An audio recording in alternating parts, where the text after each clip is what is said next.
So that makes the news as well, because we can spend all of our energies looking for negatives. No society prospers that way. She comes from a country with a war history like this. Rwanda,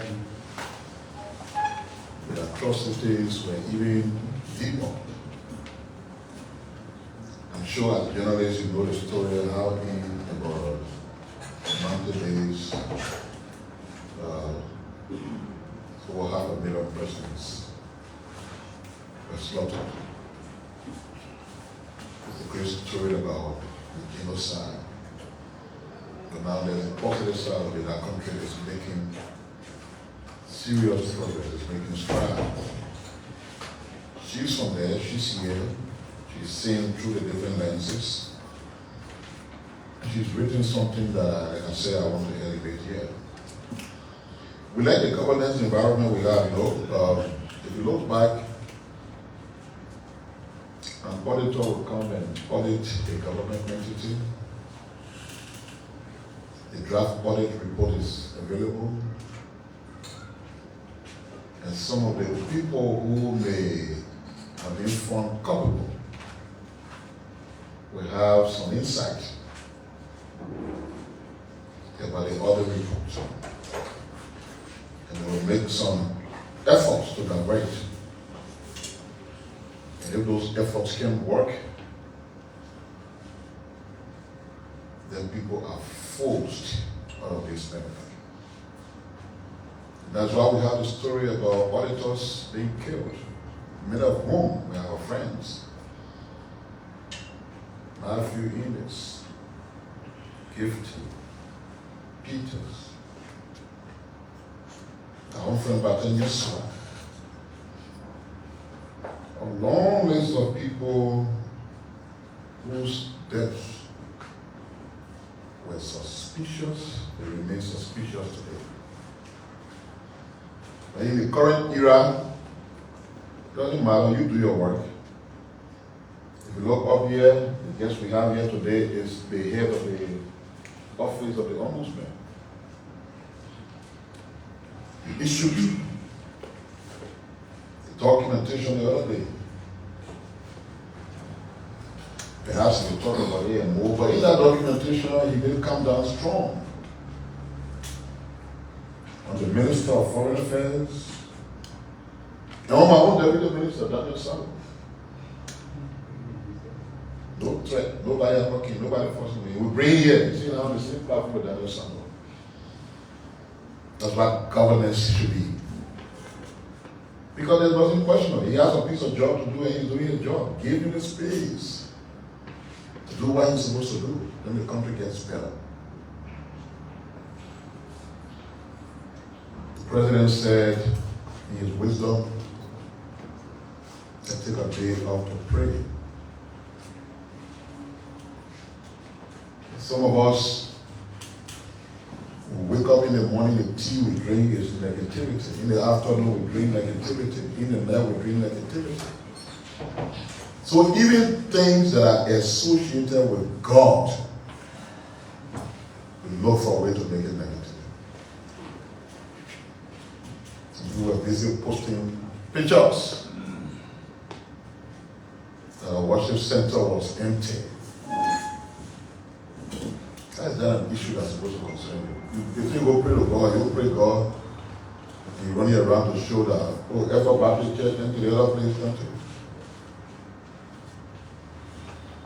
Some newspaper publishers, like, no, those stories are right anymore. Prayer can't fix the economy. You vex about praying. So nobody will pray because prayer can't fix the economy, right? And the only thing the nation is supposed to pray about is for the economy to be fixed. It's a proclamation that called us to pray, say that in the first place. The publications of the proclamation say we went pray so that the roads can get appear in the creation time. We go and pray so light can be all over the place, so the economy can be found. And you run a newspaper, and the only thing that you got to take out of the whole prayer business is prayer can face the economy. You're joking with God. If you are a believer, maybe you're not following the word of God. I'm not a pastor, I'm a son of a pastor. I'd like to remind some of us that the Bible is clear. Be not deceived. God is not mocked. For whatsoever thing a man soweth, he shall surely reap it. So if making fun out of God, making fun out of prayer is your calling, keep it up. One thing I know, I woke up from my house this morning, I'm where I'm strong. I'm here. But I don't know how my day will end. There are people who leave their homes very healthy, get in their cars. Before the end of the day, you hear the person is there. What happened? Well, he was in an accident. None of us is aware of what is before us from here. We don't wake up in the morning, we got breath. And maybe for those who can pray, you wake up and say, thank God. But you don't know what is before you the rest of your day. The only man who knows what is ahead of each of us as we stand here now is God. And when the head of the country says, let's gather to pray to him, rather than public just encouraging people to take solace in that proclamation, looking for reasons to be negative. Questioning why would you go for prayer in the first place? Because prayer can face the economy. That mentality is nasty. And it's in the wrong direction, because when you take that mentality of negativity that has carried around everything to God business, you tread on dangerous ground. Because the very breath you are giving in and out, he controls it. It's like a clock. You doing it, you don't have control over it. He does. He can choose at any time to unplug it. You don't have the power to resist. There's a story in the Bible of this rich man who has harvested. He was knocking his church that he has not. His vineyard is full of goods, of food, everything, drinks. And he can only say unto himself, eat, drink, and enjoy yourself. And the Bible goes on to say, the Lord said, you fool, this very night, that breath you breathing will be taken away from you. The Bible concludes that he died. I'm just making these points so that we are all cautioned to continue the politics that we love. Let's do it. For those who love the negativity, let's continue to do it. But when a nation is called to attention on the things of God, suspend your negativity for a while. Because what you do, the issues that concern God, could determine your fate for the period moving forward. And so we thank all of those who took it serious. We thank the prayer people who gather in their different places to pray for the nation. Thank the folks we saw around the roundabout at ELWA, singing songs of glory to God, giving praises, praying for our nation. We thank the imams, all members of the clerical generation who assembled in different places of worship to pray for our country. We believe God heard you. And our nation will be protected. Our nation will be kept safe. And we'll continue to do the human things that others say the prayer is supposed to end. We have people in charge of the economy. We have an economic management team. We have ministers and governors who are charged with the responsibility of working our economy. They will continue to do that as they work. We're not saying we're suspending their responsibility for prayer to solve the problem. Minister of Public Works, they're supposed to be building roads. They're doing a very great job. Everybody admits that public work is one of the most performing entities. They will continue to build the roads. Their work is not being substituted with prayer. That's not what we're saying. Our medical institutions are supposed to work. That's why we have folks deployed in our sector to keep doing the work. We're not substituting them with prayer to say we're going to pray so the hospital can be magical overnight. We're not praying for our schools to be what it's supposed to be. We're praying for God to pay attention to our nature, to keep watch over us. You know, after all said and done, we have a nasty history of violence. The sitting president seated in his residence at the executive mansion. No president sleeps there anymore. For those of you who were not born at that time, it is on the 6th floor of the executive mansion, which is the residence of the president. There, William Tubman was brought from his room in Scotland. 1980.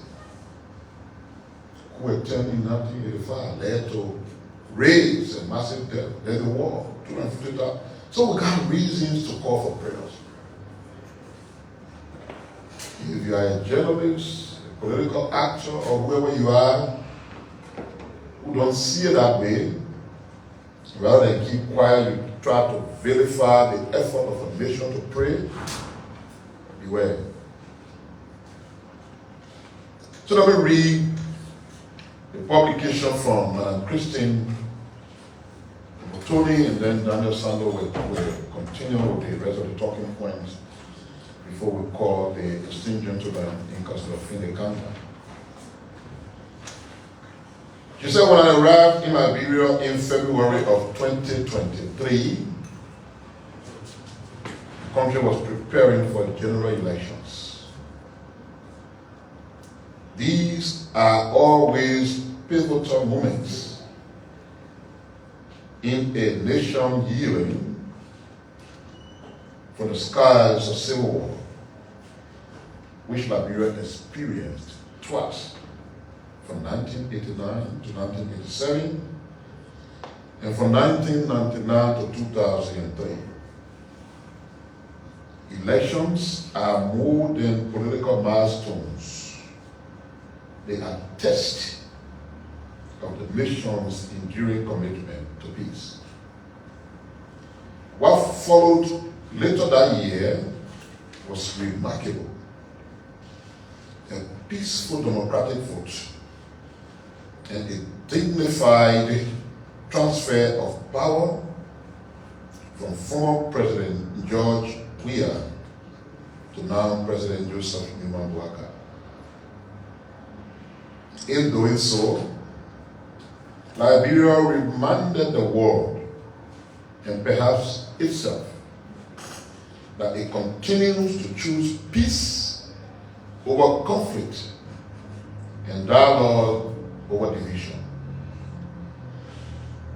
At the time when democratic setbacks are on the rise globally, Liberia offered something deeply valued: proof that peaceful, people-driven transitions are not only possible, but resilient. She says, from conflict to confidence, the national story of hope gains global recognition. Liberia's stated commitment to peace has not only gone unnoticed. In June 2025, the country was elected to a non-permanent seat on the United Nations Security Council for 2026-2027 term. A powerful sign that the world sees Liberia not only as a beneficiary of peace, but also a contributor to it. This nation's story is remarkable. It should be told, not in footnotes or in whispers. One of the reasons I'm reading it here. Because I'm sure what you publish, not many will read it. But with pride, Liberia was Africa's first republic, a founding member of the United Nations and the African Union, and a long-standing champion for regional peace. Liberia is not defined by conflict or crisis, but by courage, persistence, and the daily work of building a nation one step at a time. After all, peace is more than the absence of war. At a time when conflicts are resurfacing and peace remains fragile in many parts of the world, Liberia's more than 2 decades of stability offer lessons that deserved to be shared. But as Liberians themselves will say, peace is never guaranteed. It must be nurtured, protected, and strengthened every day. What Liberia has and where it can go next. Too often, Africa's narrative is framed in terms of what is missing. You say, but in Liberia, I see something else. A view shared by many who know this country well. Liberia is a rich land, minerals, forests, coastlines.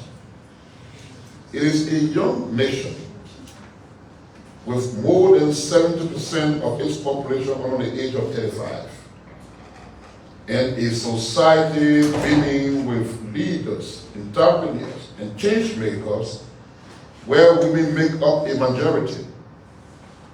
Above all, it is a country with resilient spirit, forged through survival and sustained by solidarity. Liberians are more than the challenges they can overcome. They are builders, ready to lead the next chapter of their country's transformation. The question is no longer whether Liberia can rise, but how quickly and inclusively it can do so. A human-centered vision for development. Development is not about numbers or jargons. It is about people. The young entrepreneur with a bold idea, the farmer adopting to climate change, the mother and child seeking quality care, the student navigating a digital future. Every policy and financing choice must be measured by how it improves lives and protects dignity. Today, Liberia stands at a turning point, not just to celebrate peace, but to bridge historical divides, deepen reconciliation, and ensure that the dividends of stability reach every community, especially those most vulnerable. Liberia has launched the Arrest Agenda for Inclusive Development, the ARD, the National Plan for 2025 to 2029, anchored on 6 priority areas of agriculture, roads, rule of law, education, sanitation, and tourism. The plan's 6 pillars: economic transformation, infrastructure, rule of law, governance, anti-corruption, environmental sustainability, and human capital development, reflect global and regional priorities including the Sustainable Development Goals in the African Union's Agenda 2063. To deliver on this ambitious target, Liberia is focused on critical accelerators, investing in education, technology, and skills for the youth, strengthening healthcare and social protection, empowering women and young people, and building climate resilience across food systems, from farms to feeding villages. Global alignment matters, but development must be owned, financed, and led from within. Progress happens when national priorities drive partnership and not the other way around. Financing the future from aid to self-reliance. At this year's Financing and Development Conference in Sevilla, Spain, world leaders acknowledge a hard truth: traditional aid is declining. Countries must now take the reins of their own development through stronger domestic resource mobilization and innovative financing. For Liberia, this means expanding and digitizing the tax base, working with the private sector, and formalizing the informal economy. It also means curbing illicit financial flow, both at home and internationally. Innovative tools can help. Liberia plans to explore green bonds, diaspora bonds, and gender-focused finance options that align investor interests with national needs. These efforts are part of a broader shift towards an integrated financial strategy, making every dollar to go further for people and the planet. This paradigm shift is not just necessary, it is an opportunity. The country has the talent and determination to drive its own transformation. The global system must meet Liberia where it is, not as a charity case, but as a capable partner committed to inclusive, peaceful progress. A renewed UN partnership for results. The UN in Liberia joins the nation in celebrating its election to the UN Security Council. A powerful statement that the peacekeeping chapter is truly beyond us. Liberia is now giving back to global peace. Over the years, our role in Liberia has evolved from peacekeeping to peace building to sustainable development.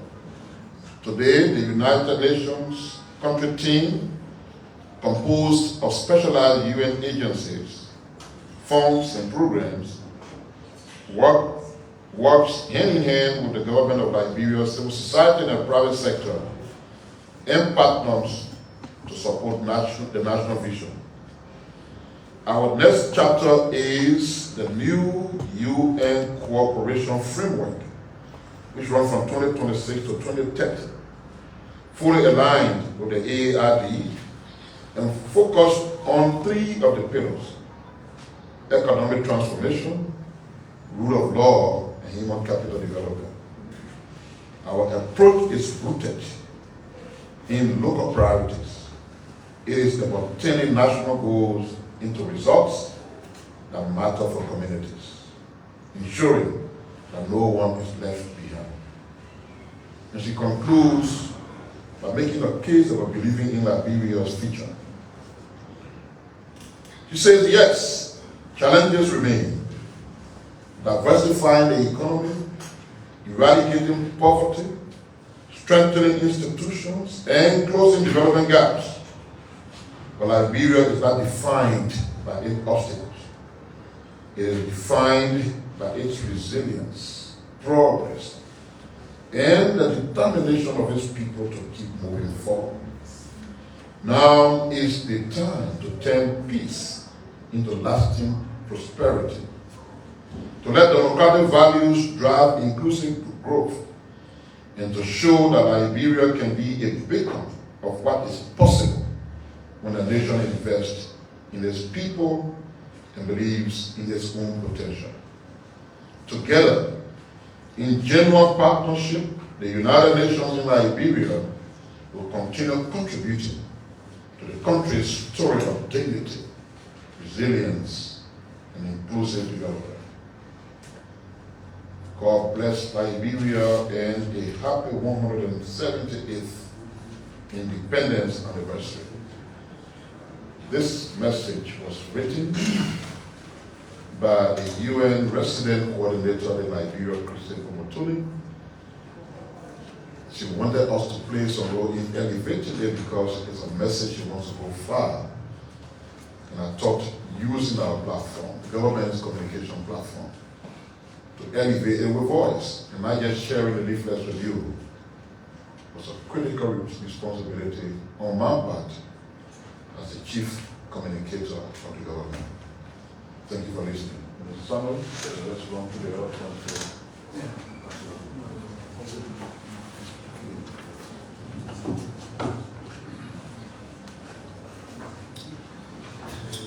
Thank you very much, Minister Pia, for going into the details of the very brilliant and insightful article written by the UN Resident Coordinator of Liberia. We want to add by saying that beyond what Minister Pia said, there are other good things that are ongoing. You see of late that major cities in rural Liberia, some of you have been wondering. So they sent us details about the project. It is titled the CLSG Rural Electrification Project. It is implemented by the Department of Projects of the Liberia Electricity Corporation. Yes, the project working. The project involved the construction of a 3-kilometer transmission line to connect 3 key stations, Yekepa, Botota, and Bikano. It is funded by the African Development Bank. The project is currently about 60% completed. Once operationalized, the grid will be managed by the Liberia Electricity Corporation, the Rural Renewable Electrification Division under the Department of Operation of the LC.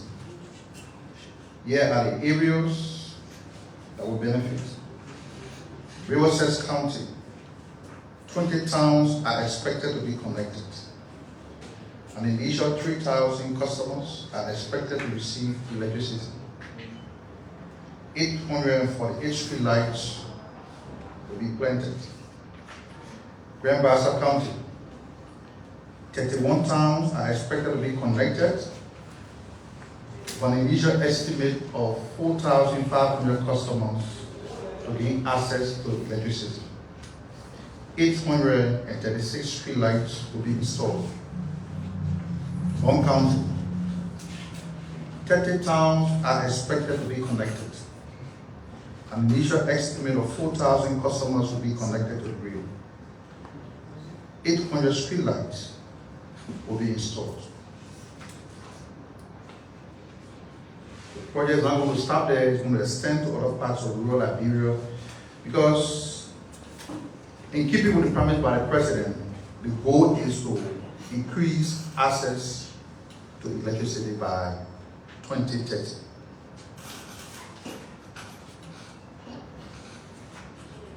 The government of Liberia will host the Diaspora Annual Conference from September 26 to 28, and it will be held in Washington, D.C., the United States of America. The Liberian Diaspora Annual Conference is a historic gathering of Liberians living across the globe, united in purpose to reimagine and rebuild the motherland. The conference will bring together policymakers, community leaders, investors, scholars, and citizens from every corner of the diaspora to address the most pressing challenges and opportunities facing Liberia today. With a focus on national healing, reconciliation, and sustainable development, the conference serves as a powerful platform for dialogue, collaboration, and action.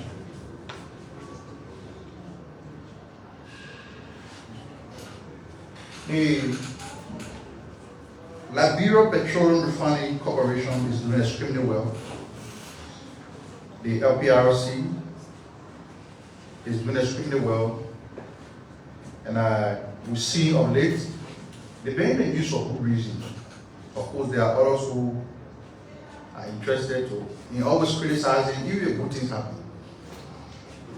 We all know that the law creating the LPRC provides that it is a only entity plus the authority to import petroleum products in Liberia. Of course, the law also provides that it can give that right to licenses to other people to import petroleum. So for too long, the government has been relying on commercial importers for the availability of products. So as a result, the innovation that the current management team takes to the LPRC, instead we want to go a step further to create a buffer, just in case there is an artificial shortage in the market, government can end up in, because it is a duty of the LPRC to provide the products. So they are taking a historic step, not only providing storage for others, but LPRC is now back as an importer. This week, we witnessed the arrival of the first shipment of 3.5 million gallons of products. For this is the first time this has happened in 40 years. An addition of 17,000 metric tons of fuel is also expected. So nothing wrong has happened here. All they have done is to go a step forward, be more innovative, and say, we have to do this. They are not taking the importers out of business. They issued a statement and said that the importers will have the first privilege to be served with the product that have been brought in the country by LPRC. The LPRC as an entity will not be involved in commercial distribution or wholesale or retail sale of petroleum products. No. This is only a step taken by the entity to ensure that government by itself can be ready. Because we're all here, when this was happening during the last administration, people who want to profiteer can create artificial shortage. They can speculate. The next thing you go look, long lines are formed at various gas stations. There's panic in the public. It happened not too long ago. It became a problem. And so being far-sighted, they're taking a step to address a long-standing problem. So I want to appreciate and commend the management of LPRC headed by Managing Director Amos Tue. Also, the MPA has provided updates on the renovation of the two ports in the southeast, the Greenville Port and the Harper Port. The renovation is valued at over $300,000 and is intended to enhance efficiency, resilience, and service delivery to support Liberia's expanding maritime and trade sector. A team of 5 MPA technocrats conducted a 5-day inspection of the ports to assess the progress being made, focusing on infrastructure development. And the progress highlights as follows. 90% of infrastructure renovation at the Greenville Port is completed. The first phase includes renovation of 7 administrative buildings to address years of neglect and improve operational efficiency. About 65% of renovation work at the Harbor Port is completed, including the electrification to support night operations and crucial regional trade. Of course, the impact of this renovation work is intended to upgrade and design, boost operational standards, increase capacity, and facilitate more maritime activities, strengthening Liberia's trade infrastructure.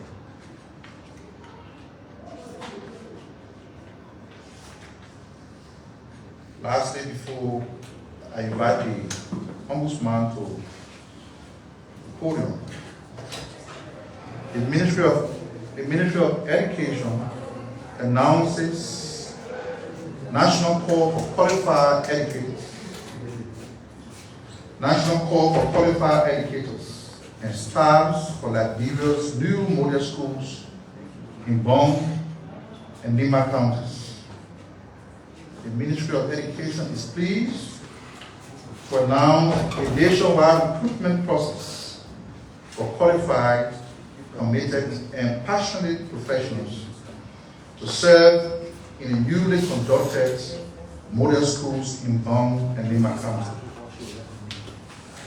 This initiative is part of the Ministry's ongoing commitment to improving educational quality through strong leadership, innovative teaching, and inclusive student-centered practices.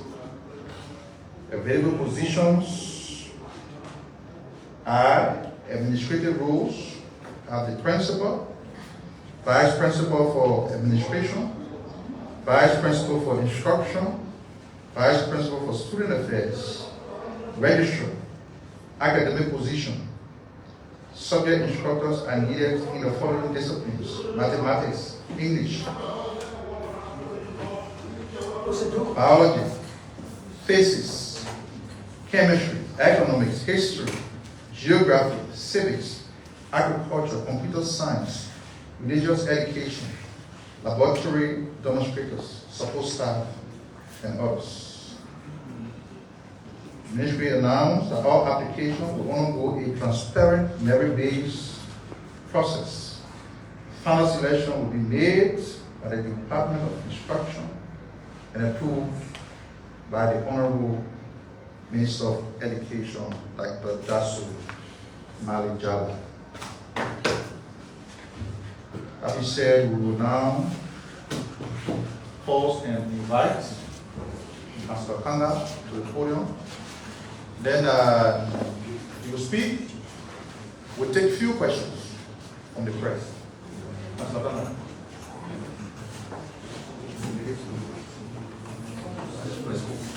Good morning, brothers and sisters. The leadership of the ministry would like to thank you for this opportunity. To begin, we will invite Madam Grace S. Kabar, Assistant Payroll and Placement Director, to deputize for the Human Resources Manager along with the Office of the Ombudsman. Please join me, Madam.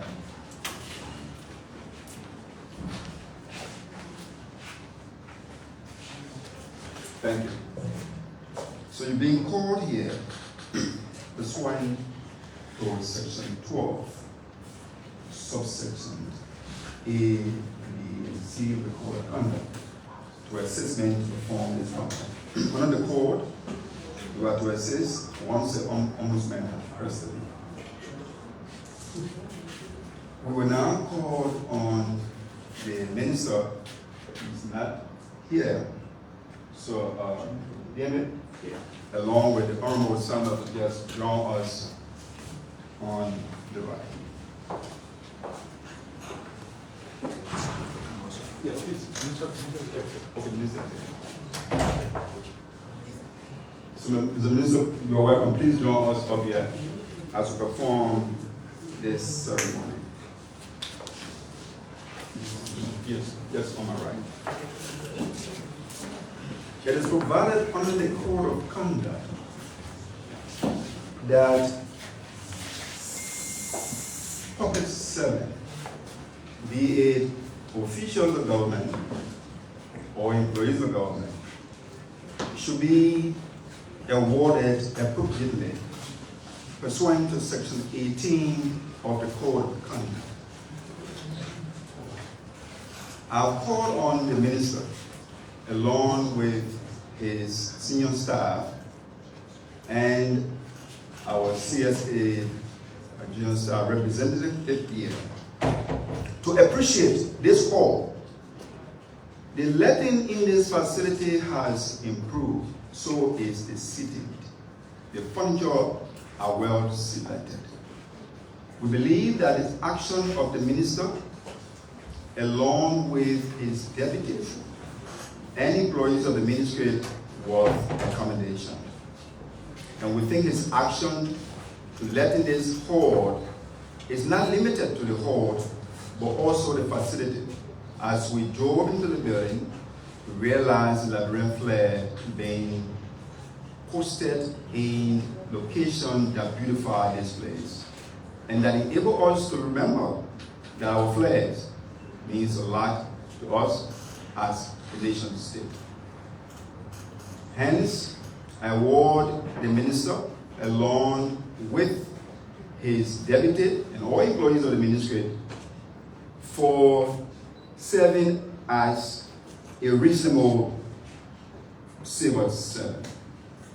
A reasonable civil servant, as decided by the Ombudsman in the case Republic of Liberia versus Emma Glasgow and all, provide that a reasonable public servant is that public servant that works for the public interest.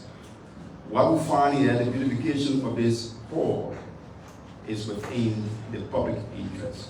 Thank you, Mr. Minister, and thank you for the staff for making this place bright.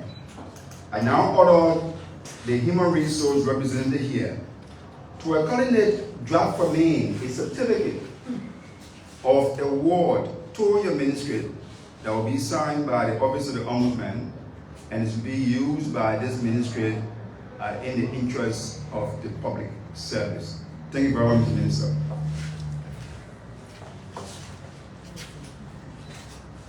Thank you. You may be seated. All those who are listening to the Ombudsman, it is required of you at all times to be a reasonable public servant. A reasonable public servant works only within the interest of the broader public. And that's what has been done by the minister along with the team here today. And so they are calling it awarded.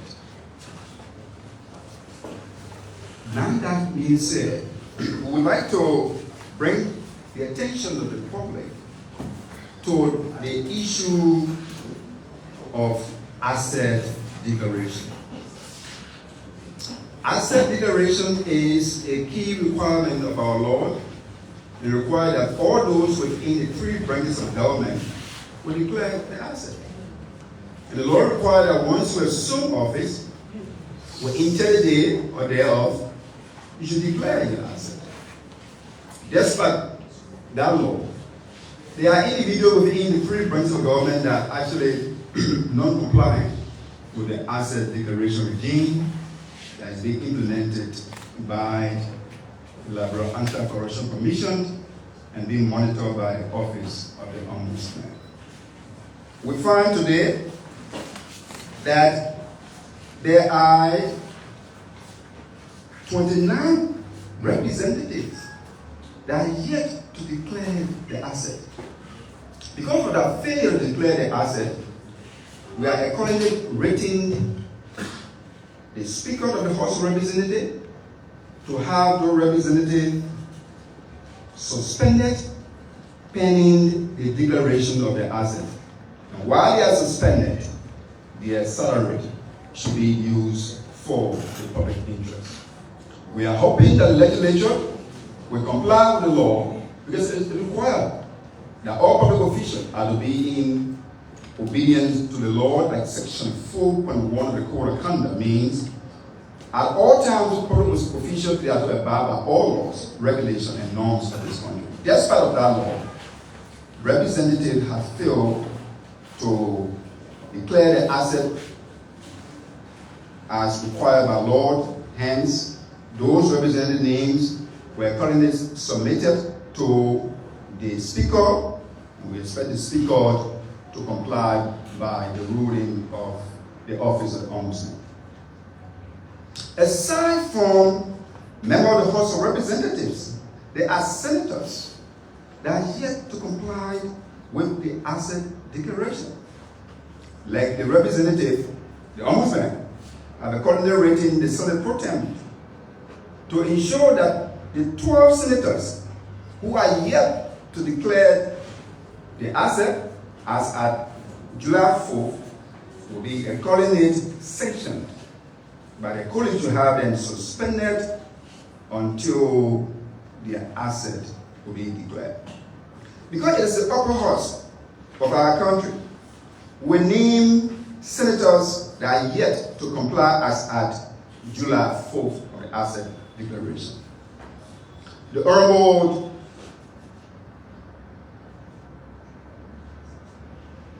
Ellis Tyler of Bombing County, the Honorable Simeon Taylor of Cape Man, 3, the Honorable Boto Cannon of Buffalo, 4, the Honorable Zoe Penn of Grand Gila, 5, the Honorable Thomas Ward Nimland of Grand Gila, the Honorable 6, the Honorable Wellington Smith of Riverside County, 7, the Honorable Quentin Donkey of Sando County, 8, the Honorable Nominee Mbatikwa of Grand Crew, 9, the Honorable Jean S. Barney of Maryland, 10, the Honorable Sir Joseph Moserado, 11, the Honorable Samuel Koga, Nima County, 12, the Honorable Bill Twari, Riverside County.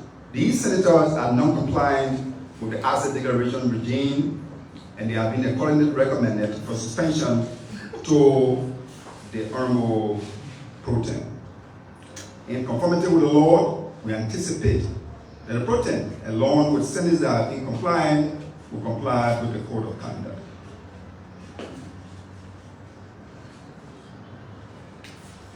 Within the executive branch, despite of the moratorium provided by the President, that all those in the executive branch should declare the asset within the time frame, and those who feel some were being sanctioned as at July 4th, there are 150 officials within the executive branch that are yet to comply with the asset declaration regime.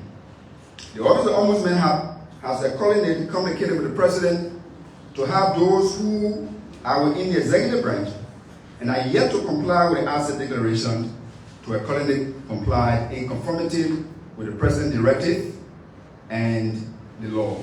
That is, they should accordingly be suspended until the asset should be declared. The judiciary,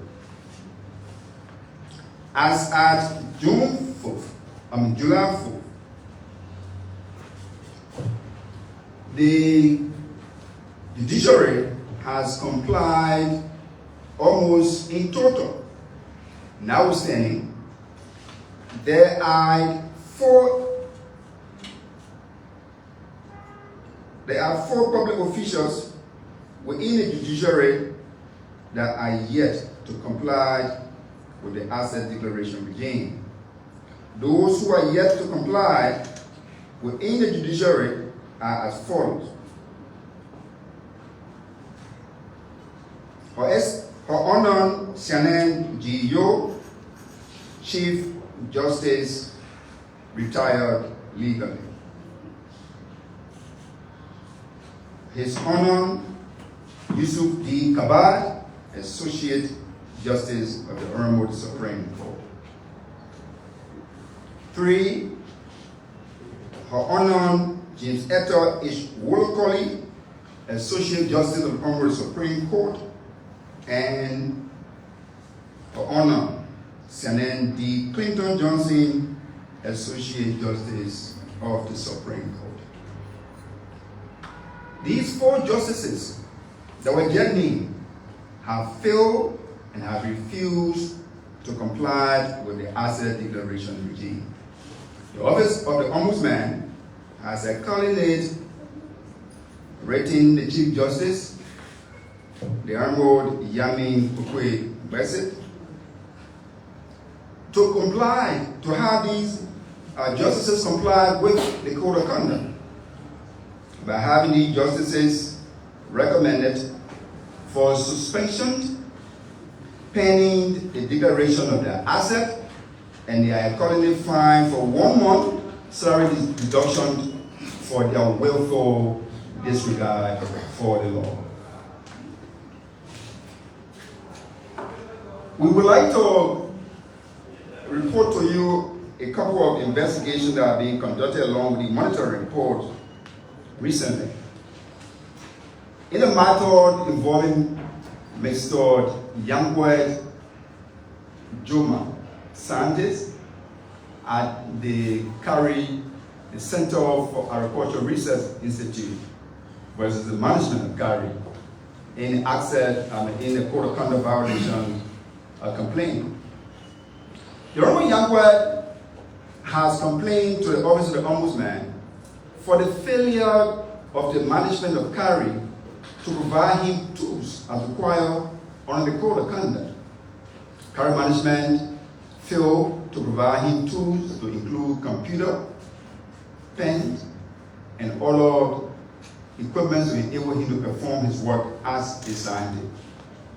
Because of the failure of Cllr's management, the office adjudged Cllr management in violation of the Code of Conduct for not providing tools to the Honorable Juma, while at the same time providing him monthly salary. Cllr has been judged to provide the necessary tools based on his scope of work, as will be done to other scientists within 90 days. We are hoping that Cllr is going to comply in conformity with Section 4.1 of the Code of Conduct and Section 18 of the Code of Conduct that requires government obligations. That all time government should ensure that public servants and employees of government will have the necessary tools in order to carry on their work. Notwithstanding that the Juma, who is a scientist, has worked in Cllr for a protracted period of time, and he has yet to perform. The Office of Ombudsman does not take the argument of Juma that he will continuously not produce results because the government did not provide him tools. We are calling it Order Juma, that the Juma, to ensure that he provides an integrity report for the work that he has done for the Liberian people, also within 90 days to his supervisor. And that once he has submitted that report to his supervisor, he should accordingly send a copy to the Office of Ombudsman.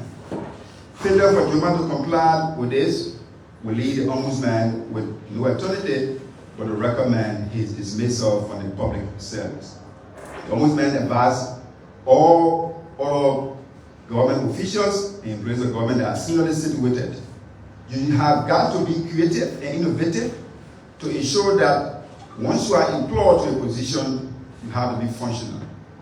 Do not go up with a German theory that because I'm not provided computer or other tools, I will be unable to do my work.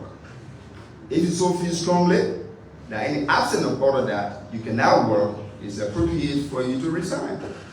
You cannot be receiving government resources while at the same time you are failing in order to perform the function of the office that you are actually being assigned to. So government officials, employer government, you have got to be innovative. Do not follow the ruling of Juma. And the ruling of Juma is going to be limited to only Juma. We are not going to accord that to additional public servants that will fail to work or to provide, produce based on the function they are being appointed to, and then they continue to take government resources. In the future, such person will be adjudged to return the money because of failure to perform the public service for which the taxpayer have paid for. We let to report to you a matter of the National Port Authority, in which the Port Authority dismissed 3 of the employees without providing them due process. It is wrong at all times for any government agency to adjudge any employees wrong without providing them due process. That would be in violation of the code and the civil service standing order. We are calling it written the management of the National Port Authority to ensure that those 3 employees that were not given due process will be reinstated into their position because of a violation of their constitutional right and the rights under the civil service standing order and that of the employee handbook for the Free Port of Liberia. We are calling requested the Honorable Dupley, along with his lawyer, Councillor Wusi, to register at the Liberia Institute for Public Administration to do a course in public administration to enable them to effectively understand that the Free Port of Liberia is a government entity and that it needs to operate within the confines of the law. 3. So over the period, the Ombudsmen have been investigating political participation. Political participation is encompassed in the Code of Conduct at Section 5. And over the period of 11 months, there have been intensive investigation ongoing at the Office of Ombudsman. We like to thank the Liberian people that provided support to the Office of Ombudsman. Of course, you know, we're not naming you because it's prohibited. We'd like to thank you for assisting the Ombudsman in carrying on that investigation. That investigation is concluded today, and these are the findings of that investigation. Before the investigation, Her Excellency, the Honorable Cyril Besto Yanti was invited to answer to the question if she was a member of a political party or not.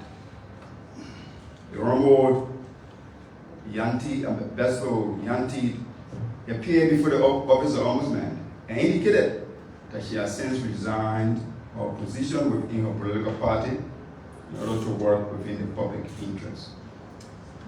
That was actually correlated with the party's information, and based on the information to us, we felt that was true.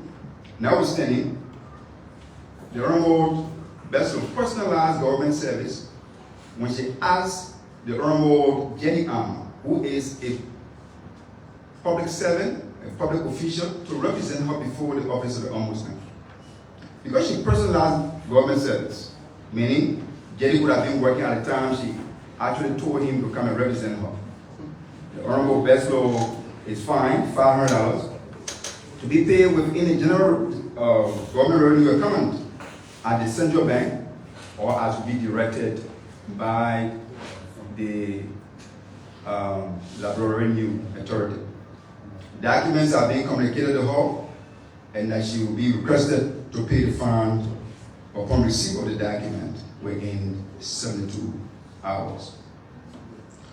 Unlike Besto and others who resigned, as you find in the report that will be shared with you, there are 20 government officials that are being adjudged guilty for violation of Part 5(1)(a) and B of the Code of Conduct, along with Section 5.18 of the same Code of Conduct. Under that section of the Code, those who are in violation of the Code of Conduct, there's one penalty. That is removal from public office as required under Section 5.9 of the Code of Conduct. Thank you very much.